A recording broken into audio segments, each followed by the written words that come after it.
Good morning, good evening, welcome to my TED Talk. I'll be talking about homelessness and poverty in youth in Canada, one of Canada's worst problems. There are thousands of reasons that lead to homelessness in youth, especially in Canada.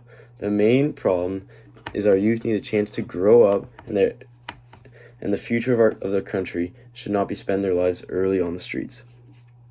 Being homeless as youth gives you so many more problems added on to whatever else you're going on.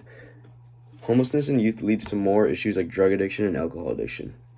Homelessness and poverty in youth is more than a bad lifestyle. It turns into a habit, and deeper a hole that you can dig. It turns into a bunch of bad habits like drug addiction, psychology issues, mental health issues, and physical health issues. It doesn't take much to put yourself in a vulnerable position as a youth. Over 30,000 homeless people each night in Canada. 1 in every 5 people in homeless shelters are between ages 16 and 24. I'm 17. I couldn't even explain someone being my age in a homeless situation.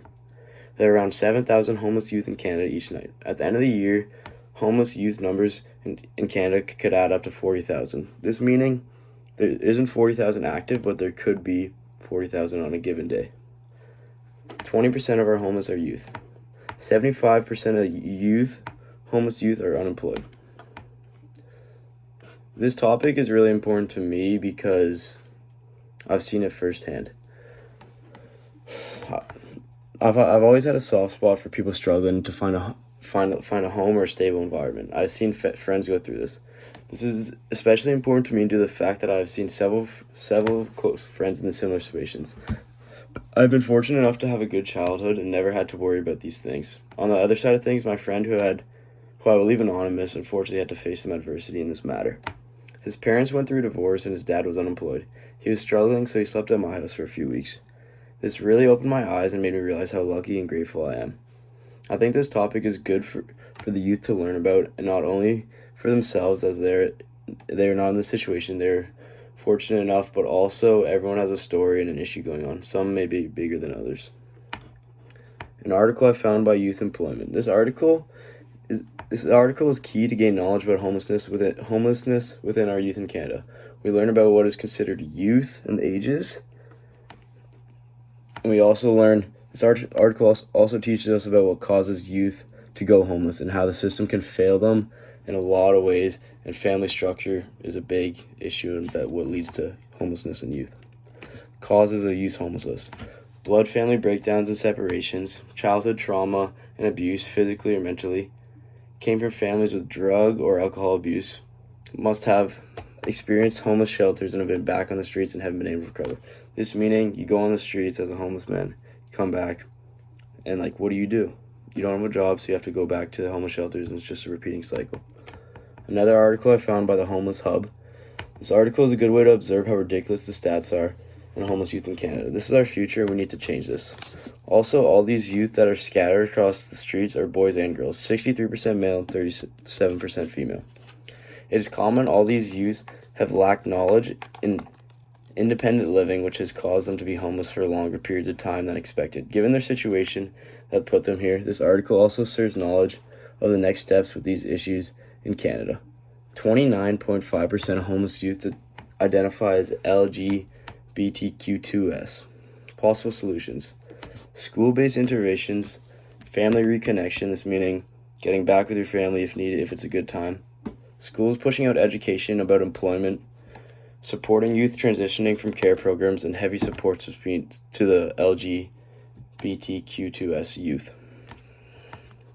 My final article that I gained knowledge from and researched was Youth Homelessness in Canada, The Road to Solutions. This article focused on everything involved with homeless youth in Canada, all the way from shelters and help centers all the way to solutions.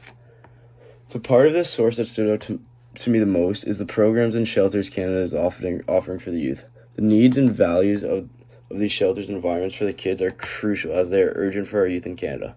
Although these shelters and places help our youth, there is a bigger issue, as most youth that are in these situations do not have help that can get them out. Over 50% of youth in Toronto, Calgary, and St. John's have all dropped out of high school if they're homeless. Issues in these shelters: youth facing drug addiction, legal issues in the past, mental health issues, lack lack and do not have a lot of education. Not many youth in these places have jobs or work experience, history of poverty, and family connection support. A lot of these just connect the dots and reconsider back into each other. An anthropologist. Homeless youth will be around different cultures, and most have the same outcome. Anthropologists are here to practice and study the humanity in human behavior. They can explain this issue by understanding what behaviors had consequences that led the youth into this position. They want to understand why humans are the way they are and can be interested from everything to family, culture, environment, community, and everything that could lead them to this situation. If not provided in speaking English, it may be difficult to get a job, which could lead to homelessness in youth. If you arrive in Canada, just you as an immigrant, although we have a great immigration policy, you may not speak, you may not have family, you can't get a job, it could lead you to homelessness. Let's go into an area like Toronto. As youth, if left alone in a big city, it will be nearly impossible to get a home or apartment as it's so expensive. Psychologist.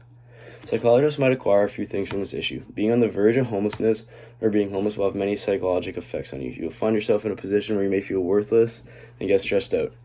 Say as you were a youth, your parents were influenced heavily by drugs and alcohol, you also will get involved. If your parents were abusive, it may lead to even more stress and scared when put in a vulnerable situation, which could lead to dropping out of school and having to work early or getting into addiction, digging yourself into a deeper and deeper hole. A sociologist. You cannot control whether you're born or given into this life. I'm fortunate enough to be given a home and a safe environment my whole life, and I'm extremely grateful for that. I have had the privilege of going to school, and I'll have the opportunity to graduate high school. It can be extremely easy to keep. A sociologist can examine why so many youth are in the predicament they are. Our youth are forced with so much already, and they shouldn't be forced with these aspects in life. Solutions. Canada opened plenty of centers to the homeless, and there are also designated centers and shelters for the struggling youth. Government and society, what we can do to help this topic. Be understanding, manage and expect the family breakdowns. Do not judge as it could have been you, a son, a friend, or a loved one. What the youth can do. Don't be embarrassed. Reach out for help. Do your best in all situations. Solutions have been successful in Canada as the shelters and homes help a lot, but we need to do more, as 50% of youth homeless still dropped out of high school and they need their degree. In order to learn the best for our solution, Canada needs to understand why these streets keep flooding over and find a solution to these family breakdowns. Thank you very much for listening to my TED Talk. I'm Christopher Casey. Thank you.